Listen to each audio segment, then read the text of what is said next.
I kind of say this jokingly, are no-hitters now bad for baseball? But I do think if you have so many, it takes away from the novelty aspect of it being cool. Whereas if you're a baseball fan, you're watching your game. Whether it's the Cardinals, you live somewhere else in the world, you're watching your game. But then you see that no-hitter alert on the ticker. Yes, and you you see so-and-so through 7 with a no-hitter. And you're like, oh, my goodness. Should I change the channel to MLB Network? Should I get on my phone? And now I feel like you see 2 of those a night with at least a no-hitter alert. Yes. Well, that's what I did last night with Kluber's. I was flipping through some things, watching hockey on TV. I go, oh, there's a no-hitter alert. I got to see the last out on my phone because I was like, oh, what's going on here? There it is. There's another. I went, wow. Too many, man. I can appreciate, a guy having a great game, but there's too many of them. Why is that? I don't have an answer for that, but I think it's got to be asked. I think you sent out a tweet I saw with batting averages comparing the year of the pitcher, 1968, to what we have now. Now is lower? Yeah, so I was looking up different no-hitters and all that, and over the years and how many and whatnot, and so I'll read those stats as well. But I always do like to go to kind of baseball over the years and compare runs scored and batting average. And I did think it was funny or interesting that 1968, of course, the year of the pitcher, Bob Gibson, as we all know, 1.12, where they lower the mound. The batting average across baseball, all of Major League Baseball that year, was 237. The batting average across Major League Baseball in 2021, as we're about a little more than a quarter of the way through the season, is 236. So think about that. Now, and that's just one stat. I was looking through. The OPS is much higher these days. Okay, so there's more slug, way less average, or when I say way less, it's about the same as 68, but it's way less in terms of the average is usually around 254-ish in some of these years, 249. In the past 5, 10, 15, 20 years, steroids era, different ball game. But when you look at the fact that even though they're slugging much more in 2021, and it's all about the 3 outcomes, it's all about strikeout, walk, home run, it's not a good sign when your overall batting average in baseball is actually less than the year that was so dramatic that you actually changed the rules of the game. So I think when you see that stat, you realize, like when I throw out the word crisis, okay, but from a baseball standpoint, you are in a bit of a crisis of what you want your game to look like. Do you want it to be 20 no-hitters a year with no offense, right? I mean, is that good for the game? I would say no. I'd agree with you on that. Do you want what you had with steroid era, where you got, guys hitting 70 home runs? It was fun. It was fun, but you probably need somewhere in the middle, is the reality. I'll throw this out there because I'm still trying to figure it out because I can't. There's so many different numbers and things to look at. I hear the argument that it's harder because you got all these guys coming out throwing 100 miles an hour, right? Every team, I should say, has a bullpen that has 3 guys that come out and just throw heat. I get that. I can appreciate that. But when it comes to no-hitters, it's just one guy. It's the same guy over and over and over again that is in a game situation.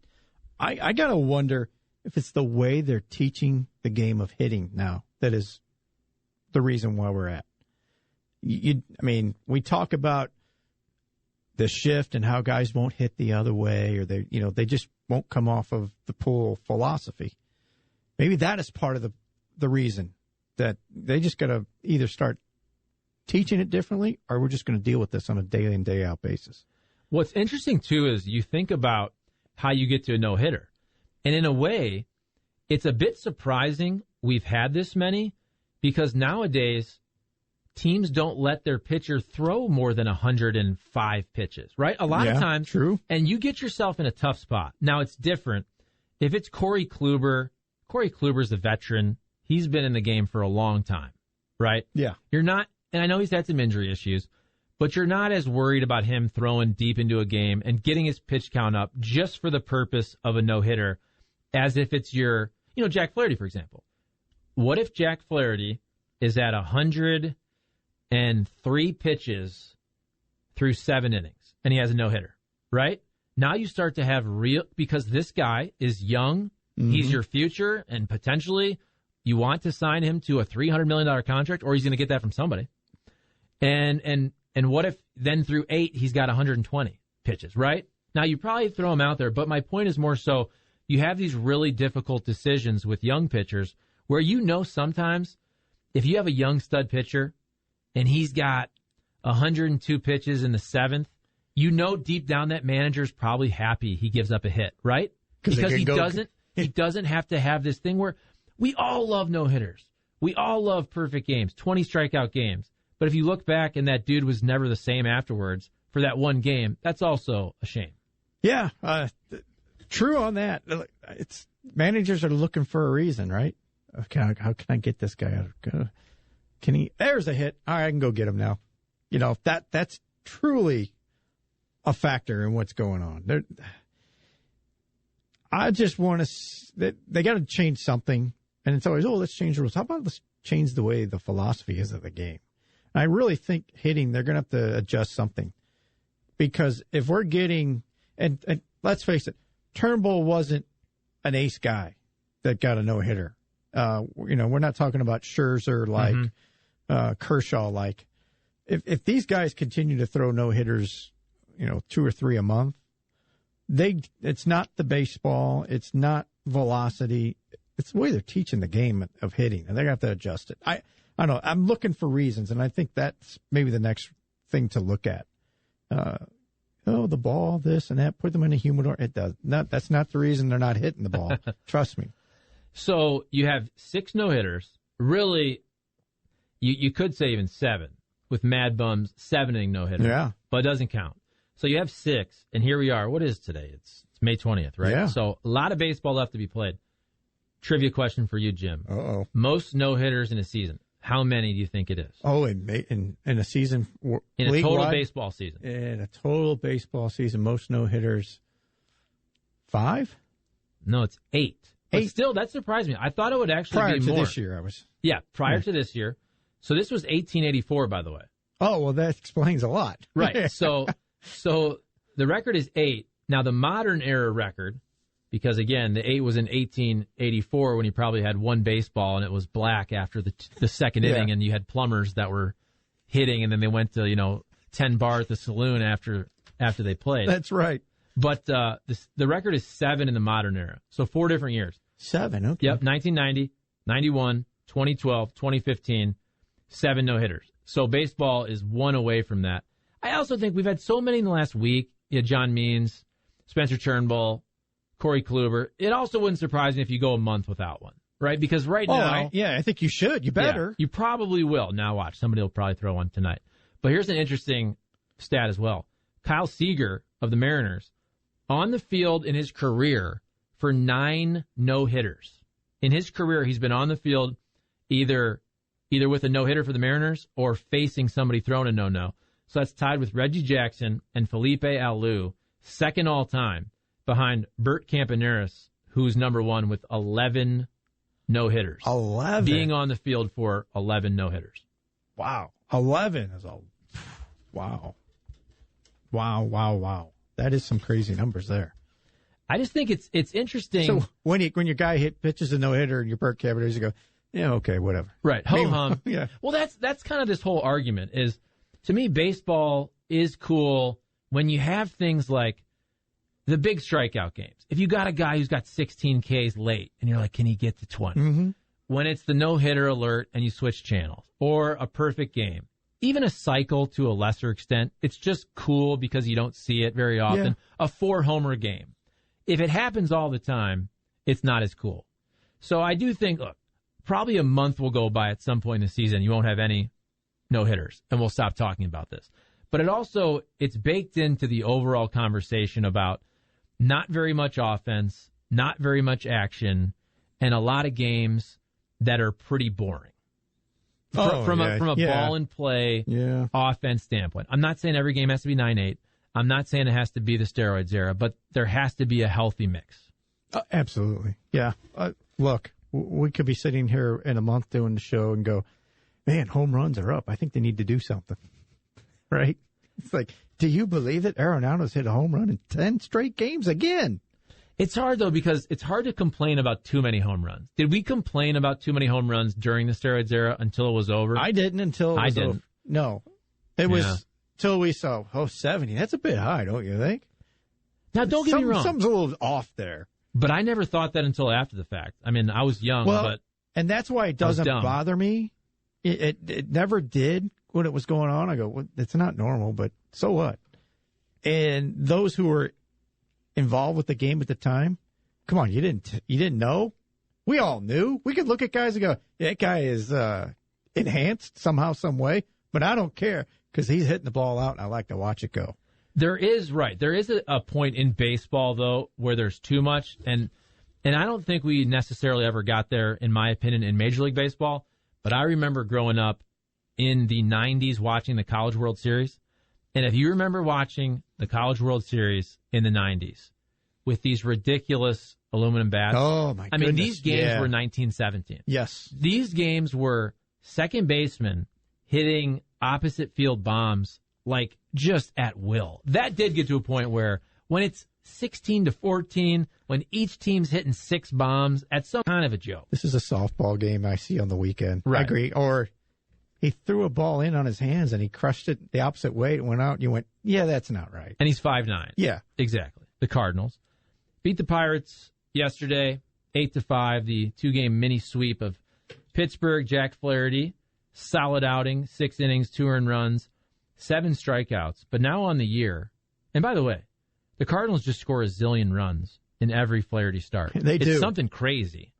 Now through 9 starts, averaging something like over 7 runs a game. They just come out there and score for Jack Flaherty. But it's also not like he's not pitching really, really well.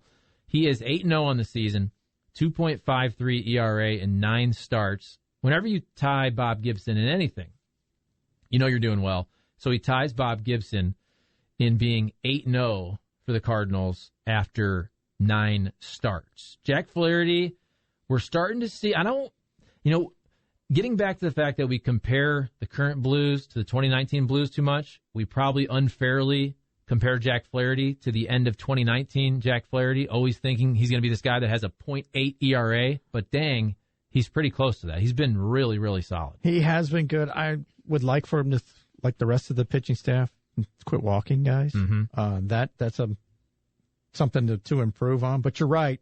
I keep waiting for, that other Jack's right around the corner. It's coming. He's going to show up, and he's just going to, throw 1-2 earned runs time after time and go 7 to 8 innings.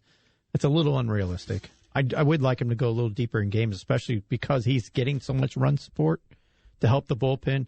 I'd like him to get through 7 innings every once in a while here. I mean, what do you have, 8 runs last night? Mm-hmm. He should really get through 8. Through 7 for sure. He didn't do it again last night. That's a little frustrating. The pitch count gets up a little too high. But he's winning the games. He's giving his chance a team to win. I'll take that. And that is where, look, he's been really, really good. But somebody like Jack Flaherty, who wants to be a Cy Young Award winner or a Cy Young type pitcher, top 5, top 3, whatever it is, every year, that's the goal for him. And that's a fair goal. And he wants to get that $300 million contract, which is definitely in his sights here in a couple years. That is the difference to me. The true aces, you're surprised when they only go 6. Now, if you want to mention DeGrom, I know he's banged up right now, but over the years of Max Scherzer, those guys, almost every time you look at their box score, it's at least 7. And to me, that's what's the difference. Whether it's Garrett Cole when he's rocking and rolling, Justin Verlander when he's really good in the last couple of years, again, Max Scherzer, it's 8. It's every once in a while, complete game. And you hardly have any these days. I get it. Going 9 innings, but it's more about no longer being the 5 to 6 inning pitcher where most games you look at the box score and you're pitching 5-ish innings or 6-ish innings. The true aces are the ones where most times you look, now you're around 7. Your average start can be around 7 because every once in a while you're going to have a 5 and a third. I get that. But the ace type pitchers are going deep consistently. Absolutely. And that's the one thing that's lacking for me with Jack Flaherty's performance this year. The ERA is down. He's not allowing runs. He's getting the wins. If you start giving me that extra inning, then I go, okay, now you're where you need to be. You can be the ace. He's just a little bit short there. And the other thing is, for me last night, it's like that game should have never been close, and it got close. Mm-hmm. And look, some of those guys in the pen are having a rough go of it right now, especially Tyler Webb.